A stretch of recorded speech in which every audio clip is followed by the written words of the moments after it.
Et donc, il me fait remarquer que le couvercle de l'arche, qui justement, elle, a protégé Noé de l'eau, Oui. Des eaux, des pluies, des oui. eaux torrentielles, Mhm. alors que là, le couvercle de la mer, elle, a englouti justement. Et c'est donc la différence entre celui qui se met dans la main de l'Éternel, il est protégé, et celui qui, à l'inverse, lutte contre, est recouvert. Oui. Et il y a une raison à cela. Alors, tu me fais penser à un autre commentaire. On va d'abord écouter Nelly, oui. J'ai un autre commentaire à rapporter, oui, Nelly. Non, rien. Non, ok, je croyais que tu voulais dire quelque chose. Non, Je peux non, dire non. quelque chose. Il a dit. Bernadette va prendre la parole. Bernadette, bien sûr. Bernadette, Vakasha. En fait, en recouvrant les Égyptiens euh, par la mer, Oui. automatiquement, le peuple qui sort d'Égypte, les Hébreux, sont sauvés, ils sont hors d'atteinte, quoi. Oui. C'est la providence aussi. C'est juste. Il y a deux aspects. Mais rappelez-vous. Vous me faites penser à un autre point. Rappelez-vous, quelle est la puissance de l'Égypte? Sur quoi s'appuie l'Égypte? Sur le Nil. Le Sur Nil. les eaux du Nil, absolument. D'accord? Les eaux du Nil. Toute économie égyptienne, même encore aujourd'hui, hein, vous savez, peut-être un peu moins, mais quand même, tout de même. Et beaucoup d'agriculteurs en Égypte vivent, en fait, grâce au Nil. Et un fleuve extrêmement puissant. Eh bien, au temps biblique, vous imaginez, les crues du Nil avaient lieu en été, en plein été. Alors que même en Israël, tout est sec. D'accord? Et la puissance du Nil. Donc, par les eaux, ils croyaient avoir puissance par les eaux, et bien, quand dit l'Éternel, c'est moi le maître des eaux. C'est moi qui décide quand ouvrir les eaux et quand les refermer. Et je vous rappelle que la première des plaies, C'est le le sang dans le l'eau, Nil. c'est le sang. Vous voyez, encore une fois, l'eau est très très présente en fait, dans le. Et ensuite, les grenouilles qui sortent de Les l'eau. grenouilles qui sortent, vous le voyez, il y a un motif. Il ce qu'on appelle en hébreu un motif. Encore, il y a ce qu'on appelle un fil conducteur dans le texte. Et donc, il vous suffit de trouver tous ces points et de les relier entre eux. Vous le voyez? Alors, vous voyez? Ce que j'aime bien dans cette, Oui. dans cette paracha, Béchala, Mhm. c'est que juste après, Oui, on a le cantique de la mer exact. que l'on chante avant le schéma, Az Yashir Moshe, Ouvne Israël et Yashir Moshe. Adonai, Vayoru les morts, Ashkera Adonai, Kigaoga, etc., etc. Juste. C'est juste. Alors, vous voyez, l'élément de l'eau est très très important ici. Juste un point pour notre curiosité. Qui frappera le Nil? C'est Aaron. Qui amènera la plaie du sang? Aaron. Aaron, absolument. D'accord? Attention, là, il y a beaucoup d'images d'Épinal. Vous voyez, on voit Moshe frapper le Nil. C'est pas Moshe qui frappe le Nil, c'est Aaron qui prendra, en fait, le bâton de Moïse, de Moshe, et qui frappera lui, en fait, Ayam Souf. Oui. Et pourquoi? Auriez-vous une idée? Est-ce que c'est ce Il qui était serait en lien avec son sauvé par la sacerdoce? Un par un, une par une. Ah, peut-être. Est-ce que ce serait en lien avec son sacerdoce? Oui, Le prêtre? bien sûr, mais on va préciser peut-être avec Verena. Verena, oui, c'est juste, oui, Hélène, tu te rapproches. Alors, il était sauvé par les eaux dans le Nil. Excellent. Oui. Et donc, il ne peut pas. Il ne peut pas les frapper. On ne peut pas frapper quelqu'un. C'est vrai qu'il nous sauve. On m'aurait pas Là. la nourrir. Il y a ici une leçon de morale, une leçon éthique, La reconnaissance. reconnaissance et la gratitude. La Oui, mais gratitude. c'est quand même Dieu qui dit à Moshe Rabbeinu, puisque tu sais pas trop parler, c'est Aaron qui va le faire. Oui, mais là, mais non, là non, je crois que c'est La la part de l'homme. personnalité de Moshe, en fait, et qui fait que c'est lui qui décidera, en fait. Vous savez, les prophètes sont pas des robots. Ils agissent par eux-mêmes, ils réfléchissent, d'accord?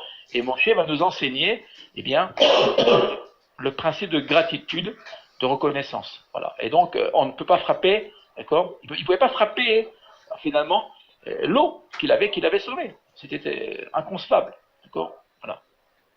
Est-ce que l'arche, c'est pas aussi le mot qui est utilisé pour le berceau du bébé qui Oui, tout à fait. C'est juste. La boîte.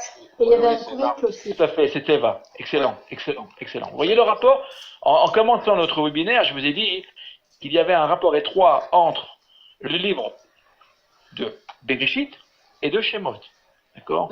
si on avait beaucoup de temps, on pourrait faire des parallèles entre la création du monde, voyez, et les plaies même, d'Égypte, etc., etc. Tout se suit. Même Noé, vous avez vu, c'est ce que vient de dire Nelly, le berceau, d'accord, de Moïse, d'accord, nous renvoie, d'accord, à l'arche de Noé. Si on le voit qu'en hébreu, bien évidemment. Il y a un couvercle aussi. Chaim, Oui, Irena. c'est encore d'avant, mais ce qui me que je trouve c'est intéressant que le père de le pharaon veut tuer les enfants et sa fille, sa propre fille, sauve. C'est quand même une chose très, très intéressante de voir. C'est une chute des nations, et tu reviens sur ce que nous venions de dire tout à l'heure, au début de notre webinaire. Toutefois, il y a un élément dramatique, vous trouverez toujours une lumière. Oui. Toujours. Il n'y a rien de manichéen dans le texte biblique. Le texte biblique n'est pas ni noir ni blanc. Dans l'empire cruel de Pharaon, d'accord, où les Hébreux, les frères de Moshe subissent l'esclavage, eh bien, il y a une fille, une femme, qui est là et qui va sauver finalement, qui va sauver le rédempteur. Bon. D'accord. Vous le voyez? Et d'ailleurs, à propos, point de grammaire. Là, je vous invite vraiment tout cœur à étudier la grammaire. Regardez bien, on va s'arrêter un instant sur le nom de Moshe.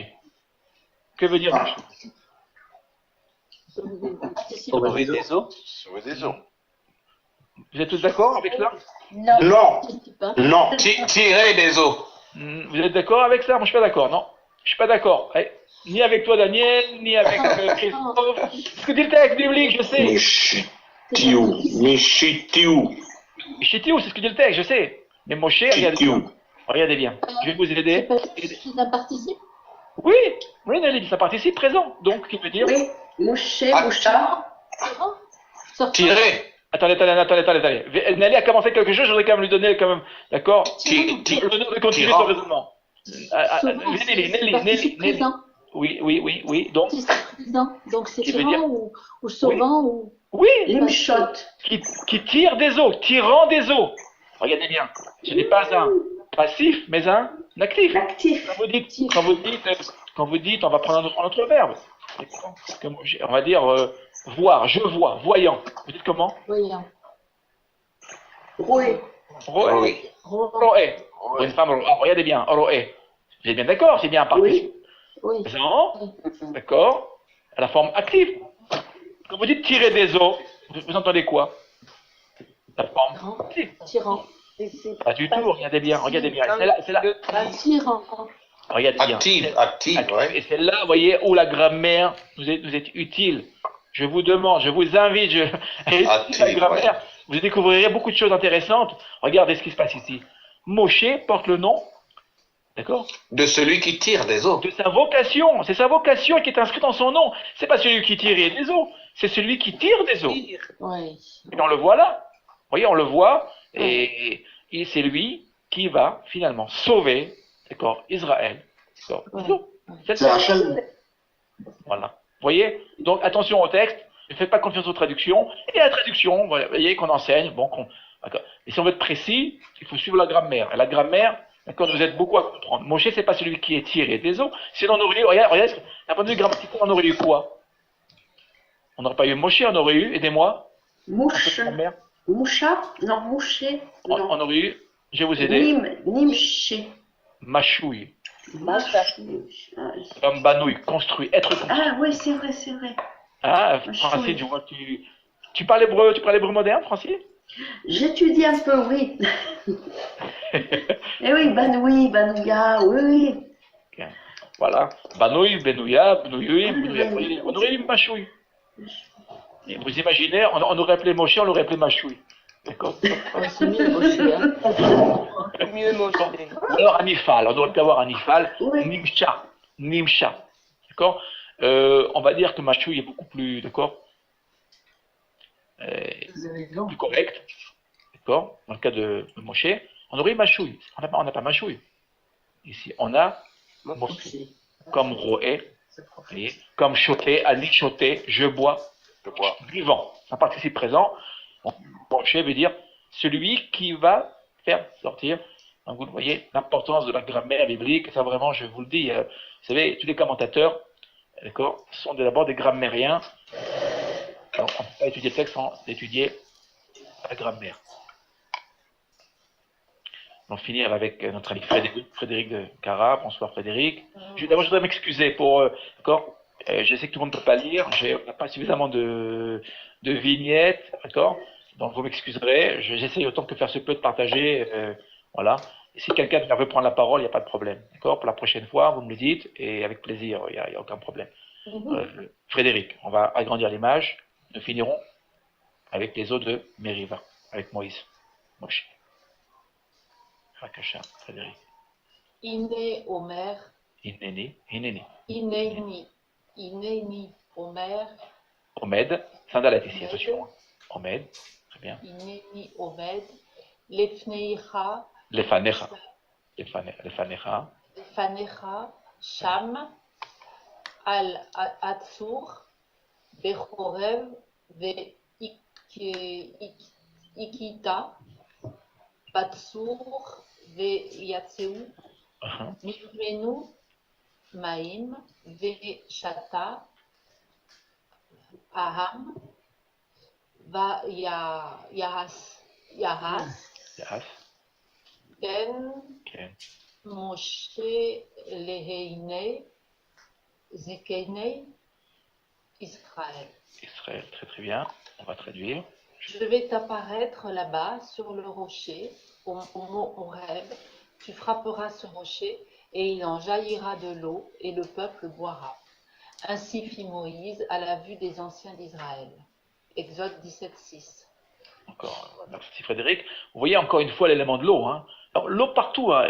L'eau réapparaît. Alors regardez bien là, dans le texte. Ici, que fait Moshe? Il frappe sur le rocher. Frappe le rocher. Là, il frappe le rocher. Là. Ici, on est en Exode 17:6. C'est le début des tribulations d'Israël. Dans le désert, il frappe. Voilà. Vous vous rappelez, à la fin, il y aura un autre passage, vous vous rappelez, qui est contraire à celui-ci.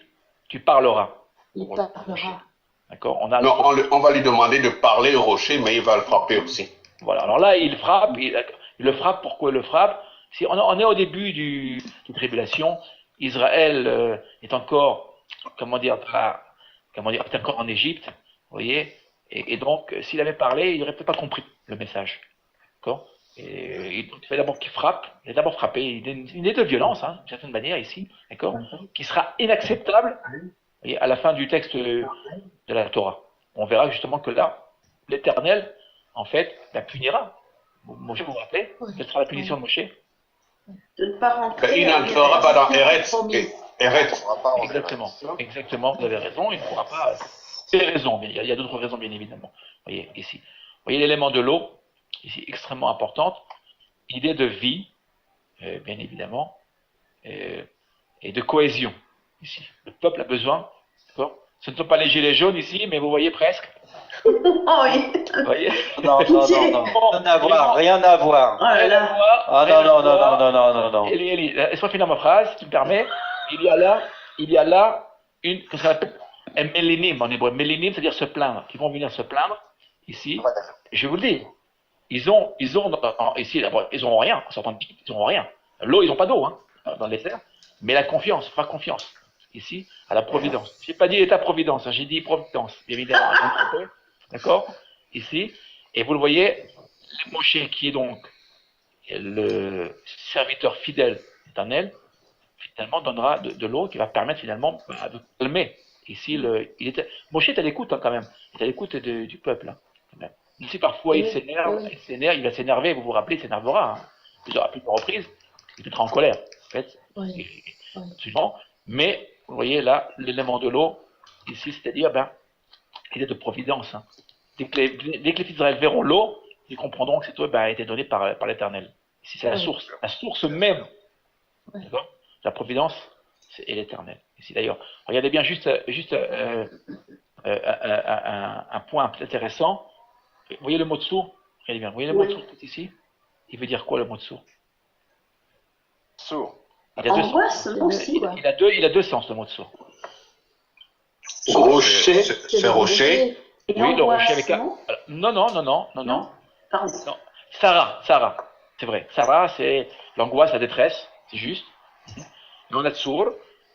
Il y a ce rocher avec un petit R ou alors avec un grand R. Le rocher titulaire.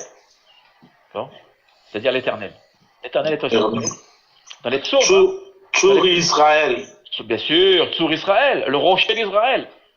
Quel est-il ce rocher? C'est l'éternel. Regardez le texte biblique. En français, vous ne l'aurez pas, ça. Sur le rocher. Quel rocher? Je vais t'apparaître sur le rocher. Ça veut dire quoi? Vous aurez une pierre. Ok, le rocher. D'accord? Mais là, il y a un clin d'œil. Le texte nous dit, regardez bien. C'est moi l'éternel qui va apparaître. Ce qu'il faut voir, c'est pas le rocher en tant que soi. Quand vous verrez le rocher, il ne faut pas voir le rocher. Il faut voir le rocher avec un grand R, c'est-à-dire l'éternel. Vous voyez? Il faut aller au-delà de la pierre, ici, les pierres brutes. Voilà.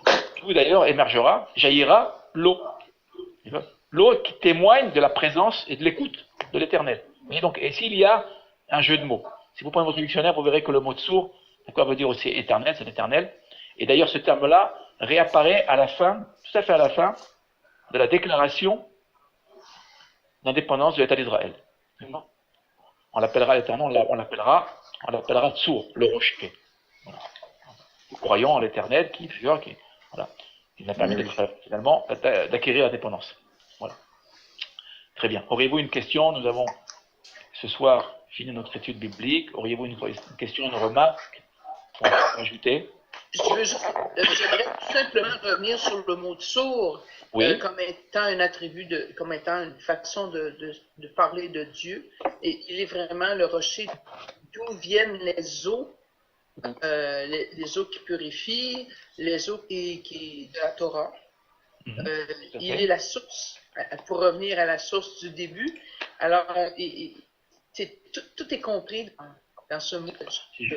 Voilà, Bechorev, c'est ce que tu viens de dire. Regardez, Bechorev, on vient de le voir tout à l'heure, on l'a eu au début du Bechorev, c'est le mont Sinaï. Regardez la racine ici, Chorev. L'idée de destruction. Regardez bien, même s'il y a une idée négative dans le mot Chorev, c'est un terme négatif finalement, Chorev. Regardez bien, on a quand même l'eau à côté là. Vous voyez? Toujours une notion positive qui est toujours introduite, même lorsqu'il y a une notion négative. D'accord? Ici, d'ailleurs, vous voyez que le mot tsour réapparaît, regardez bien, combien de fois? Deux fois. Ici. Deux fois. Ça, on veut dire qu'il faut faire attention au sens possible à donner à ce mot. Voilà. Merci à Haïm. Oui. C'est juste pour faire une remarque, c'est que justement dans Jérémie, l'Éternel nous rappelle qu'il est la source d'eau vive. Oui. Mikvé Israël. Mikvé Israël. Il est appelé Mikvé. Oui, il rappelle que lui c'est la source d'eau vive et que malheureusement on court souvent après les citernes vides. Exact. Alors, un instant, je vois que ça marche. Voilà. Un instant, on va aller voir puisque pardon. On va aller ouvrir notre Tanakh. Alors, on va l'ouvrir. On va ouvrir Sfarim. Je vous quitte. Merci Christophe d'avoir été parmi nous. Toda là-bas. Et à très bientôt. Merci beaucoup. C'est Jérémie chapitre 2. Chapitre 2. Verset 13. Très bien. Merci beaucoup. Et on va le voir, c'est Mikvé Israël. Hein. L'eau et Shaker. Jérémie. On va aller voir Jérémie. Irmiaou. 2, 13. 2, 13. Voilà.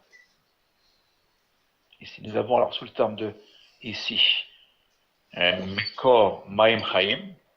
Ici, c'est très très bien. Vous voyez?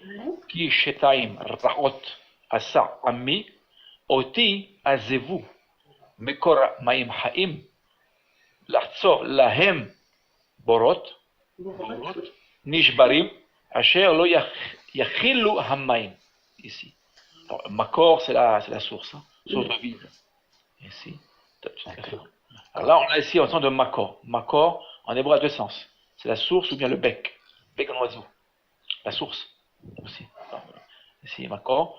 Et nous avons cette référence, c'est très très bien. Et nous avons aussi une autre référence. L'Éternel est aussi appelé Mikvé Israël. Un instant, on va aller voir.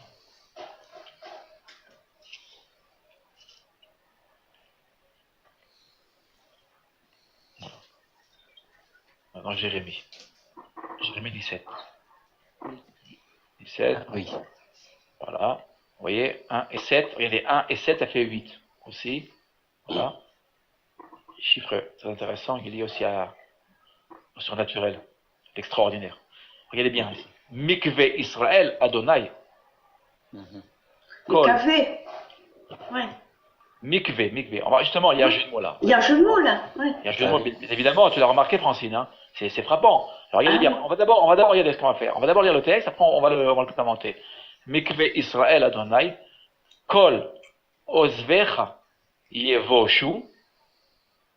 Vesurai Baaretz Ikatevu. Ki Azevu Mekor Ma'im Chaim et Adonai. On retrouve le verset que tu nous avais proposé, Eli. On retrouve ici Mekor Ma'im. Mais l'intérêt de ce verset, c'est que nous avons, regardez comment il commence, par Mikvé Israël.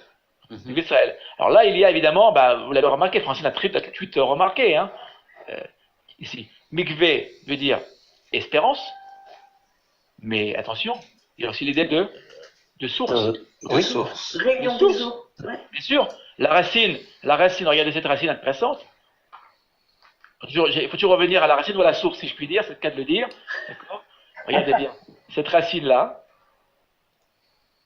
racine extrêmement intéressante, dans la Médioud,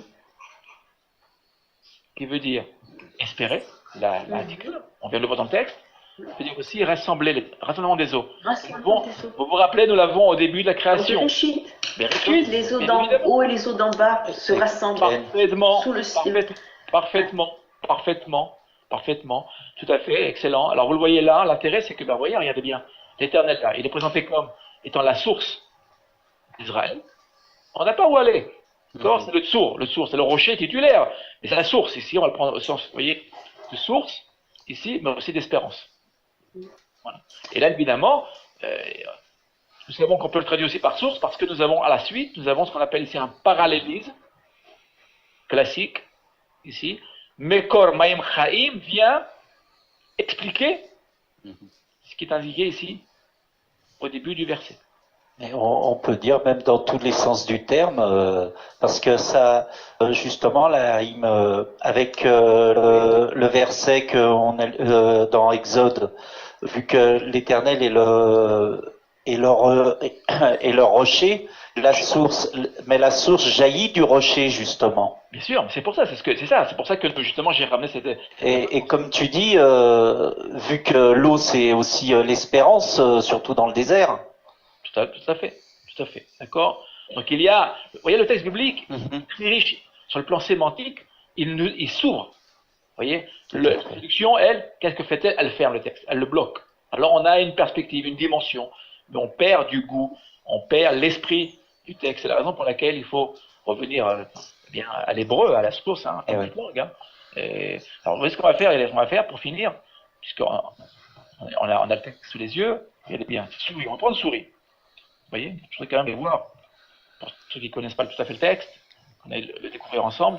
Regardez bien, Shmuel particulièrement, vous voyez ici, par exemple, ici, on va le voir, un instant, non, on va prendre un passage de Shmuel, voilà, regardez bien, voilà. Souris. Voilà, regardez bien. Elohei, souris, vous voyez, Ehesebo, ici. Regardez bien. Mon Seigneur, d'accord. Mon rocher. Et regardez bien, il y a même une smichout ici. Il y a une chaîne construite. Seigneur de mon rocher. C'est vraiment pour insister sur le fait que le Seigneur est bien mon rocher. Vous voyez? Il n'y a nulle autre force ici. Echese. Bon, alors, vous voyez, Echese, il est de couvercle. Hein? Chassa, la racine de Chassa. Chassa, la racine. Que veut dire Chassa en hébreu moderne? Chas shalom, mais je sais pas. Non, c'est pas autre chose, ça, ouais. Non. Alors, attendez. C'est une expression. Voilà la racine, ici. Voilà, c'est un lamed yud, d'accord? Et ce verbe-là va donner une laitue, une salade, d'accord? La salade. Quel rapport avec la salade? Pourquoi? Je pose une question là, d'accord? C'est plein d'eau. À nos frères juifs qui sont là ce soir, pourquoi on met dans le plat de Pessah, la kéhara de Pessah, qu'on appelle la kéhara, on met la laitue? Alors vous allez me dire, parce que c'est amer, oui, d'accord? Une autre Il y a plein idée. La chassa veut dire, regardez. On est censé lire la Haggadah en hébreu, bien évidemment. On peut la lire dans toutes les langues, hein, d'accord? Mais il faut lire l'hébreu, c'est mieux. Pourquoi? Parce que regarde chassa. On vient de le voir là. Chassa. C'est réfugié? Oui, se réfugier. Se réfugié. Ah, okay. Quand on voit de la salade sur table, moi quand je vois de la salade sur table, même, d'accord, pas forcément pour Pessah, moi je pense à la protection divine. C'est la même racine. C'est pour ça qu'on met de la salade dans le plat de Pessah. De Pessah. Bon. Vous le voyez? Pour rappeler aux enfants et même aux adultes. Vous savez quoi? Généralement, ce sont les enfants qui enseignent aux adultes. Oui. Vous voyez le rapport. L'aide de protection et ce que nous retrouvons ici. Regardez, Magini, Magen David. Magen David, vous connaissez la Magen David? Et toi, Oui. En fait, Magen veut dire bouclier. Bouclier. D'accord? Voilà. Et bouclier, quel est le bouclier d'Israël? D'accord? Ce n'est pas le porter, bien évidemment. Le bouclier, c'est l'éternel, c'est sa providence. En étudiant, en pratiquant, en priant. D'accord? Et vous voyez, et le Keren Ish'il, Keren veut dire puissance.